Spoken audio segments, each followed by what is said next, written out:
Hello दोस्तों, daily IAS Sitapur के online programme में आप सभी का बहुत बहुत स्वागत है।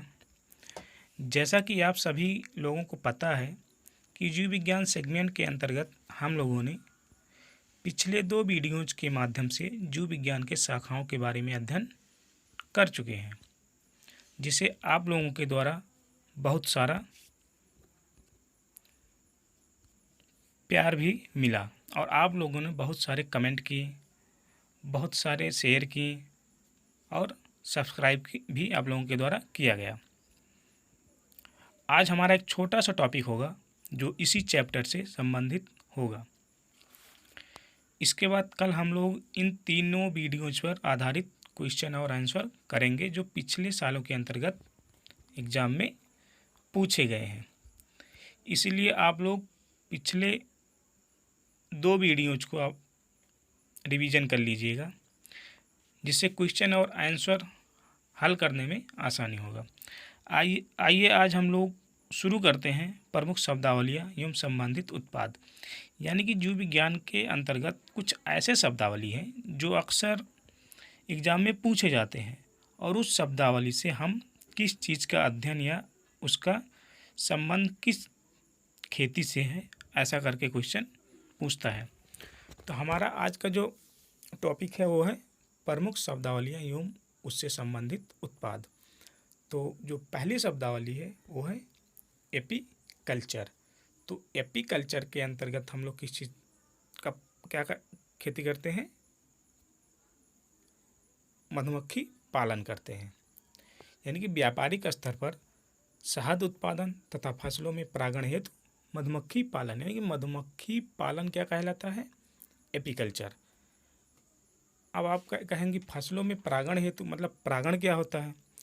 तो परागण पौधों में परागकण का नर भाग से मादा भाग पर स्थानांतरण क्या कहलाता है? परागकण कहलाता है। यानी कि नर भाग कौन सा होता है पौधों का? परागकोश। यानी कि परागकण कहाँ से निकलता है? कोश से। और मादा भाग क्या होता है पौधे का? वर्तिकाग्र। यानी कि परागकण का वर्तिकाग्र पर जाना क्या कहलाता है? परागकण। परागण कहलाता है। अब परागण 2 प्रकार के होते हैं, स्वपरागण और परपरागण। परागण के उपरांत निषेचन की क्रिया होती है और प्रजनन का कार्य आगे बढ़ता है। तो हम अपना अगला शब्दावली देखते हैं। अगली शब्दावली है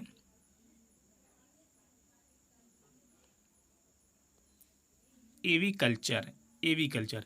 तो एवीकल्चर के अंतर्गत हम लोग किस चीज़ का पालन करते हैं?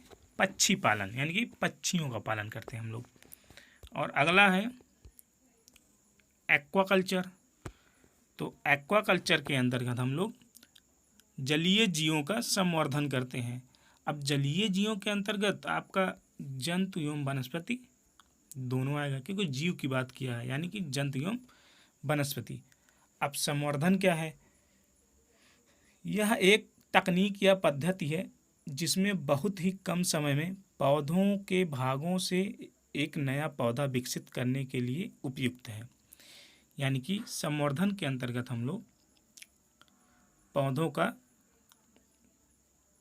उत्पादन करते हैं और इसकी कई विधियां हैं। संवर्धन के कई विधियां हैं। अगली शब्दावली है एल्गा कल्चर। तो एल्गा कल्चर के अंतर्गत हम लोग शैवालों की कृषि करते हैं। किसकी? शैवालों की कृषि करते हैं। यानी कि एक्वाकल्चर का एक प्रकार है यह, जिसके अंतर्गत शैवालों की कृषि की जाती है। अगर हम बात करें अगला शब्दावली क्या है, तो वो है पीसी कल्चर। तो पीसी कल्चर के अंतर्गत मछलियों का पालन किया जाता है, यानी कि मत्स्य पालन। अगर जैसे कोई मछली पाल रहा है, मछली पालन कर रहा है, तो उसको हम लोग क्या कहेंगे? PC culture. अगली शब्दावली है एग्रीकल्चर। तो एग्रीकल्चर के अंतर्गत फसल संवर्धन, पशुपालन तथा कृषि से संबंधित विज्ञान, यानी कि इन सब चीज़ों से संबंधित अध्ययन किया जाता है। अगला शब्दावली है सेरीकल्चर।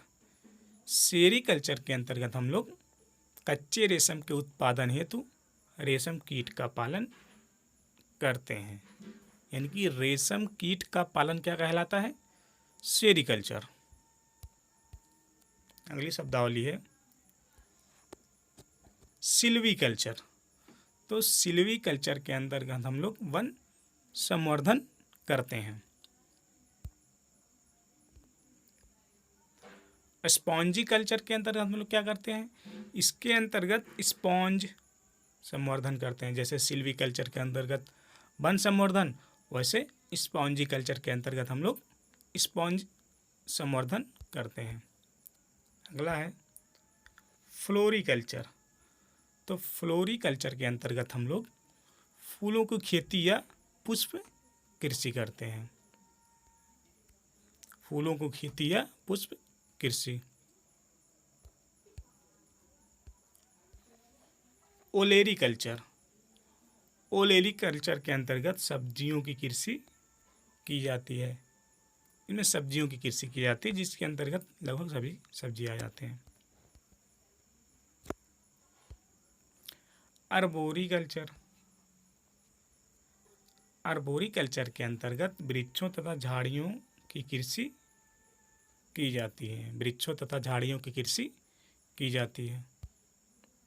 अगर हम बात करें हॉर्टिकल्चर, तो हॉर्टिकल्चर के अंतर्गत फूलों, फलों, सब्जियों व मसालों की खेती की जाती है।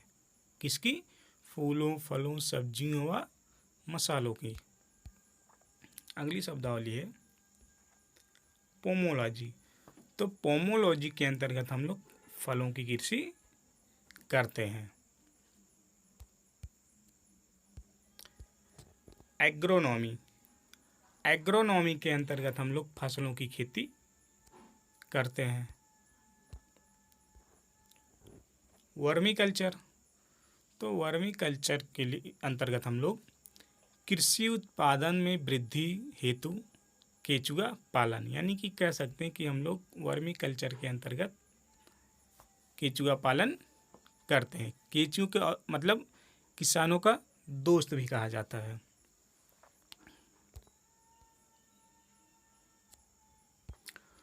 ओस्ट्रीकल्चर। अब बात आई ओस्ट्रीकल्चर, यानी कि हम लोग इसके अंतर्गत किस चीज़ की खेती करते हैं या अध्ययन करते हैं?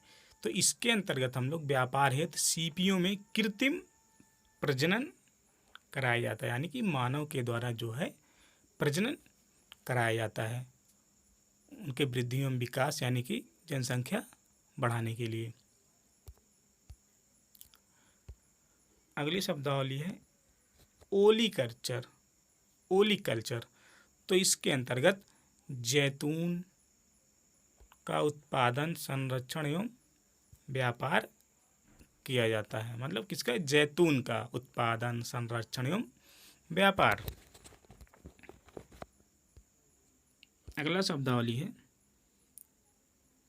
हेलीकल्चर। तो इसके अंतर्गत घोंघे का संवर्धन कराया जाता है। अगर हम बात करें विटीकल्चर का, तो विटीकल्चर के अंतर्गत हम लोग अंगूर उत्पादन कराते हैं, यानी कि अंगूर उत्पादन कराना क्या कहलाता है? विटीकल्चर। अगली शब्दावली है मेरीकल्चर। तो मेरीकल्चर के अंतर्गत मानव उपभोग हेतु समुद्री जीवों का संवर्धन कराया जाता है, यानी कि समुद्री जीवों का बात अगर कह रहा है, यानी कि जंतु और वनस्पति इसके अंतर्गत दोनों आ जाते हैं। अगर हम बात करें मोरी कल्चर, तो मोरी कल्चर के अंतर्गत शहतूत की खेती की जाती है।